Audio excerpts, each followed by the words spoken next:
Okay, so now I'm going to talk about 4 more clairs that may not be spoken about as much, but are just important as the other ones that we've discussed. Now, clairalience is the clair of smelling. Now, I don't know about you, but I have experienced this myself where you can be just sitting down thinking about something and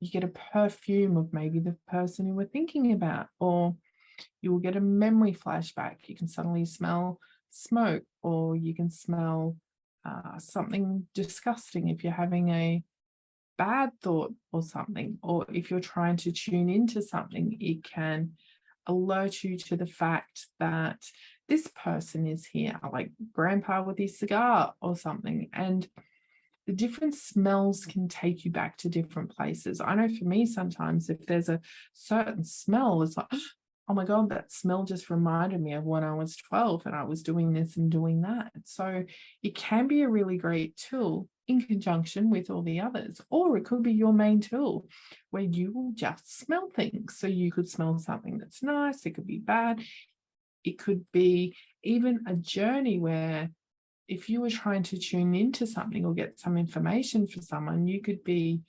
smelling it as something that didn't feel so good, but then you could feel it as it sort of evolved into something that smelt really great. So there's different ways that we can sort of receive that clairalience. And of course, if you wanted to try and allow that more in, is to try smelling different things. Set the intention and allow for that clair to fully be represented in your body, and practice smelling things. Like right now, what can you smell? Like you don't realize how many different things you can smell until you start tuning into them. So even sort of open your nose up to different things. You could even try it with those, what are they called? Those jelly bellies, those jelly beans. You know how they got some really disgusting flavors, and I don't know if they smell. I think they might smell, but we could use them when we're using our smelling and the tasting one as well to give us new taste sensations and smelling sensations that we wouldn't normally have in our everyday life. Because like I've said in one of the other videos before, it's about mixing it up. So if we want to tune in and want to bring in something that's a little bit different, we need to mix it up and give it some different or new stimuli to help sort of bring it back to life, if you will. It's just like cleaning clutter out. It's doing all those different things. It's bringing new life to it. We can't keep doing the same thing. We're constantly evolving. We're constantly changing. So why would everything else continue to stay and be exactly the same? So don't smell some weird thing. Go look like that weirdo in the shop who's smelling fruit going, or if it's, different things in your house, go and try and smell them and see if you can get different information and different things from them. Now, clairgustance is tasting, and tasting is very similar to the smelling, where we will get a taste of something to either trigger a memory or give us that taste to represent something that we're looking for an answer for, or an image or something else that it relates to. And it can also be used with the other ones, the other clairsenses as well, to give us new meaning or give us those answers that we're looking for. And just like with hearing, we would be able to set that intention to allow a tasting if we wanted to. Of course, you don't have to, but if you did want taste to be part of one of your clairs, you could allow that to come in, and then we could practice tasting different things. And like I just said before, with the smelling, we can use things like those jelly bellies, those weird disgusting jelly beans, and taste different things. We could also open our palate up to different foods, and even like tasting them in different temperatures. Like if something, like just say you had vegetables all the time and they're always hot, why don't you try having them cold? Give your mouth that different sensation, because you're used to always doing the same thing one way. Let's try and do it something differently. And then when we have those new taste sensations, they can be linked with our other clairs to give you a more full-rounded sort of experience or answer to something that you're trying to tune into, or an answer that you're actually looking for. Next one I'm going to talk about is clairtangency, and that is touch. Now, clairtangency, I don't know if you've ever felt this, but have you ever felt, when like someone's touch and you're like, what? Who's touching me? You get this tap on the shoulder. I don't know why I'm whispering. It's like a tap on the shoulder. You're like, wait, what? What was that? Someone hit you in the back or something. Like, whoa, what's going on? Clairtangency.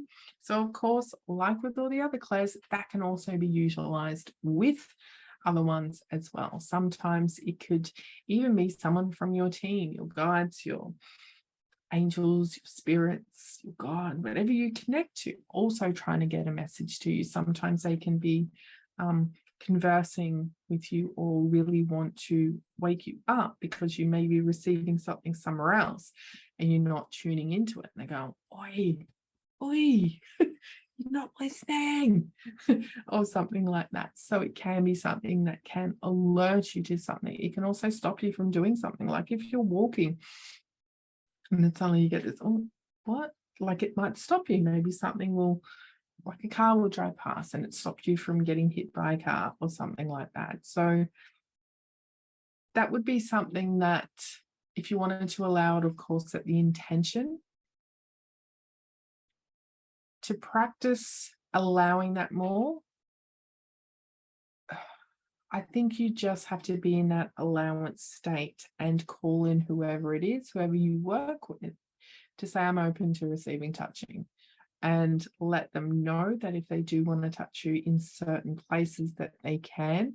You could also train them once you're a bit better at tuning into all these things that, you know, if this guide wants to come in, please come in by doing this. Or if this loved one, if this loved one wants to come in and connect with me, you know, tap me on my forehead or something. So you can sort of tune in and allow the other realm of beings or energetic frequencies to come in through touching to get your attention when maybe you are not picking up on those other clair senses as well. And the next clair we're going to talk about is clair empathy. Now, this is something that I only found out recently. I didn't know this was an actual clair. I sort of get it, but I feel it sort of ties in with some of the other ones as well. And so clair empathy is where we are taking on the emotion of someone else or something else. So whereas our clairsentience is us taking on that feeling, the clair empathy is where we're taking on the emotion. So if we were looking at sadness as a feeling, that may be represented, for me, I think sadness, if it was a deep sadness, so say it was some type of loss, a deep sadness, I would feel in my heart, that's where in my body I would feel it. Whereas if I was looking at it through clair empathy and someone was experiencing that loss and that pain, whilst I may have that chest pain of feeling the sadness, I may also be taking on that emotion of sadness. So my mind